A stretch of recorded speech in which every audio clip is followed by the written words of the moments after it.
You can hear these shells thumping on these tires. That makes me glad I've got these Tannus inserts. Hey, what's going on, everybody? Giving you an update on these Tannus Armours. And after that beach ride, I wanted to check on these, see if there's shells stuck in my tires, whatever. And I haven't looked at them in a while. And of course, I took everything apart already, and this one was already loose. This nut was already loose on this side. So it's important to use blue Loctite every time you take these off and on. I had tightened it on there afterwards, and it was loose. So it's important that you use the blue Loctite on here. And of course, this is the aluminum piece that you saw me hammering on to get the axle out, to where I had a viewer tell me about using a brass hammer and stuff like that. I knew this was aluminum, and yes, I am a mechanic. So I knew that I wasn't going to shatter this. Plus, I knew that I had a spare one. This is the one that was on there, and you can see where I hammered it pretty good. And I have spare ones because of the new wheels they sent me. When this bike was delivered, they were all bent up. So they sent me new wheels and all the pieces that go along with the wheels. Yeah, let's take a look. I've got all my parts up here on the trash can, so yes, my fenders are still bent, but not that bad. I wanted to see if there was any shells stuck in this tire. You know, I don't see anything now. Let's go ahead and get a look at them. I really don't like that this valve stem stays so far in. I may put a zip tie around it. When you see me put the new ones in, I didn't write down or mark down the mileage on my bike, putting those new ones on. So I don't know how many miles or how long it's been on there. It's been a good 4 or 5 months, but I don't remember how many miles were on. So this time I'm going to mark that down, and you will see why. Here's the new ones. I believe her name is Kim at Tannus. Really nice person, really good person. She actually warrantied these out for me, but she only gave me the 2 back ones. I believe she saw my video, but I believe she may have just forgot that I have 3 wheels instead of 2. I have to order another one for the front. Now, I see a lot of people on YouTube and Facebook talking about the tubeless tires.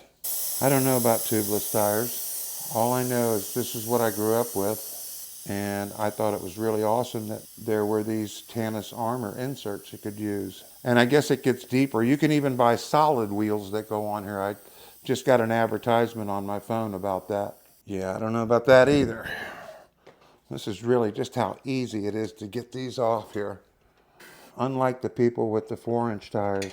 From what I'm seeing on the conversations on the clubs that I belong to, one guy was going through hell trying to get the wheel back on. I believe I can do this without taking it off completely. Let's get the old tube out.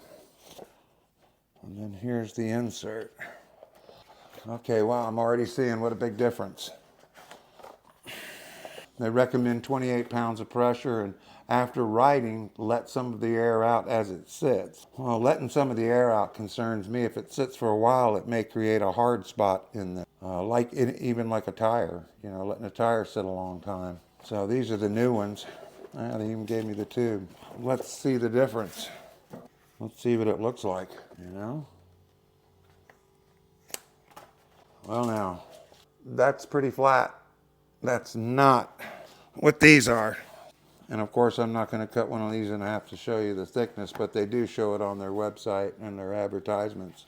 And you can feel that these are thicker.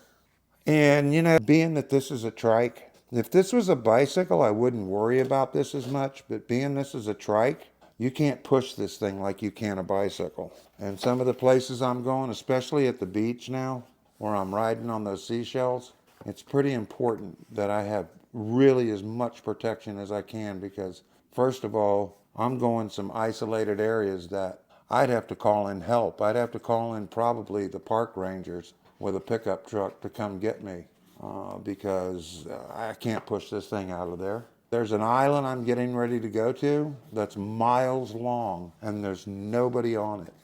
You used to be able to drive on National Park years ago, but a girl was run over and they stopped everybody from driving on it. And to trim these, you just use a pair of scissors. There's a trim line on here. You can see it where they show to cut it. You just follow that. A pair of scissors does just fine. All right, let's try it again. There we go. Trimming them's better. Yeah, it goes in better. Yeah, that's the way they're supposed to be, actually. All right. She sent me the tubes, too. That's some really small tubes. I'm going to go ahead and put my cap on there. Pull that through. Put my metal one on. I like these because they have a gasket inside, so it doesn't pull back in there. I was maybe looking into getting folding pedals too when I do have to push it. There are certain areas that I have to push it through. So I really don't want to be caught with a flat tire. Two-wheel bikes and a younger body, hey, go for it. I'm older, my knees don't work as well. I really don't want to get stranded somewhere. I'll put my cap back on so it doesn't go back through while I'm squeezing this in. So just don't get the tube. Yeah, you just want to make sure you push that lip in every time you lift this out. Uh-oh, I did it again. There we go. And like I said, this valve stem doesn't want to really come up much. You know what? I may put a zip tie around that, because when I go to put air in this, it's going to push down. And keeping, only 23 to 28 pounds of pressure in these, they push in real easy. So maybe one of my little zip ties here will work. Maybe. I don't want to put a real big one on there. See how tight I can get it. Leave it a little long. There's 23. I'll put 25 just for now. Okay, I got that one done. But yeah, I think putting that little zip tie on there helped. Oh, like I was saying, I put a new chain on there. I'll show you which one I got. Yeah, so the chain I got is this KMC 1-speed S1. I'll put the description down below. And I have plenty left probably for a whole nother chain. I don't know if I can get 2 of them out of it or not. One thing I didn't like about this is they didn't send me the they did not send me the clip that goes on the piece here that you clip on. So I've got my old one. Now I don't know. Maybe there's something going on in the biking world I don't know about why they didn't send me that. And here's the tool I used to take it apart. I believe I got that from the bike store. But you may find it on Amazon. My chain, the drive chain, if you use the motor as much as I did, it really was stretched. The chain itself doesn't stretch. It's the barrels that wear out, the little round barrels. And down here at the bottom, you have to make sure you adjust this chain all the time. I'll show you another area that concerns me. If you don't, and it starts slipping off those teeth on there and wearing this out, wearing this gear piece out, are we gonna be able to find another one of these to put on here if you wear it out?